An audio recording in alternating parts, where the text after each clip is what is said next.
अस्सलाम वालेकुम नाज़रीन, कुर्रल उस्मान सीज़न 4 एपिसोड 111 का ट्रेलर 2 जारी हो चुका है। नाज़रीन, पिछले एपिसोड के आखिर में उस्मान बे को खबर मिल चुकी थी कि इस्फहान सुल्तान ने सोगोत में दरगाह पर हमला कर दिया है। खबर मिलते ही उस्मान बे सिपाहियों के साथ सोगोत पहुंचेंगे और वहां इस्फहान सुल्तान के जाल के बावजूद इससे निकल कर दुश्मनों को मौत के घाट उतारेंगे। जबरदस्त फाइट और बारूदी धमाकों के बाद दरगाह जाएंगे, मगर वहाँ शेख एदब अली मौजूद नहीं होंगे, लेकिन सुल्तान मसूद मिल जाएंगे। उस्मान बे सुल्तान मसूद को महफूज मकाम पर मुंतकिल करेंगे, गालबन कई कबीले में मुंतकिल करेंगे। दूसरी तरफ इस्फहान सुल्तान शेख एदब अली को घसीटते और पैदल चलाते हुए मरमराजा किले में पहुंचेगी और उसका इस्तकबाल ओक्तम बेंगे और उनकी बेटी करेंगे। पिछले एपिसोड में हमने देखा कि ओक्तम बे बेंगे से सूरत हाल पूछने पर बेंगे कहती है कि इस्फहान सुल्तान यानी शहर पर कब्जा करेगी और बाजार हमारी मलकियत में दे देगी। इस तरह हम उस्मान से बेटी के मामले पर जलील करने का बदला भी ले लेंगे। इसके लिए सिर्फ हमें सुल्ताना का साथ देना होगा। हो सकता है कि ओक्तम बे उसकी बातों में आ गए हों, क्योंकि बाप होने के नाते उसे भी तकलीफ तो है, या फिर उलुफ भी सुल्ताना के साथ होने पर वो घुटने टेक दे। कुछ ही देर में बाला खतून भी आ पहुंचेगी। तब तक कई परचम उतार कर सल्जूकी परचम अवेजा हो चुके होंगे और बाला खतून इस्फहान सुल्तान के जाल में फंसकर कैद हो जाएगी। दूसरी तरफ उस्मान को मालन खतून बताएगी बाला खतून को इस्फहान सुल्तान का मकतूब मिला कि अगर अपने बाबा को बचाना चाहती हो तो बिना किसी को बताए मरमराजा किले आ जाओ, और वो परेशानी में बिना सोचे समझे वहाँ चली गई है। उस्मान बे सुरंग खोद कर उसके जरिए किले में दाखिल होने में कामयाब हो जाएंगे, मगर सुल्ताना को इस बात का इल्म होगा और वो बैरियर बंद कर देगी और उस्मान बे को बाला खतून की जान की धमकी देकर सुल्तान मसूद वापस करने का टाइम देगी। ओलुफ भी शेख एदब अली को हिसार में लेकर धमकी देगा। यहाँ पर हो सकता है कि ओलुफ शेख एदब अली से इम्प्रेस होकर इस्लाम कबूल कर ले और उस्मान बे के सिपाहियों में शामिल हो जाए, मगर ये महज एक ख्याल है।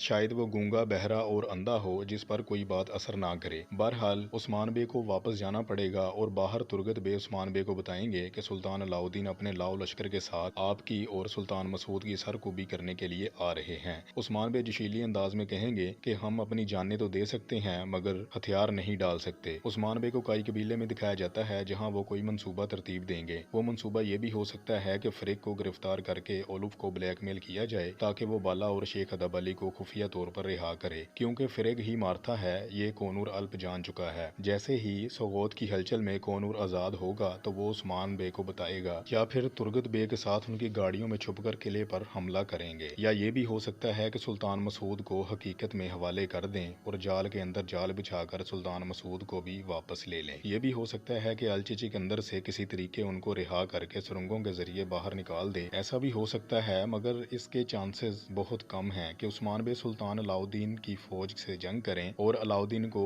गिरफ्तार करके उसके बदले में बाला और शेख एदब अली की डिमांड करें। यानी शहर में इस्फहान सुल्तान फरीक के जरिए उन कीड़ों का इस्तेमाल करते हुए वबा फैला देगी जो कीड़े कोनूर के जख्मों पर छोड़े थे, मगर मालून खतून और कमराल इब्दाल इसे कंट्रोल कर लेंगे। कमेंट में अपनी राय का इजहार करें कि कैसा मंसूबा हो सकता है, और इसी के साथ मुझे इजाजत दीजिए। अल्लाह हाफिज।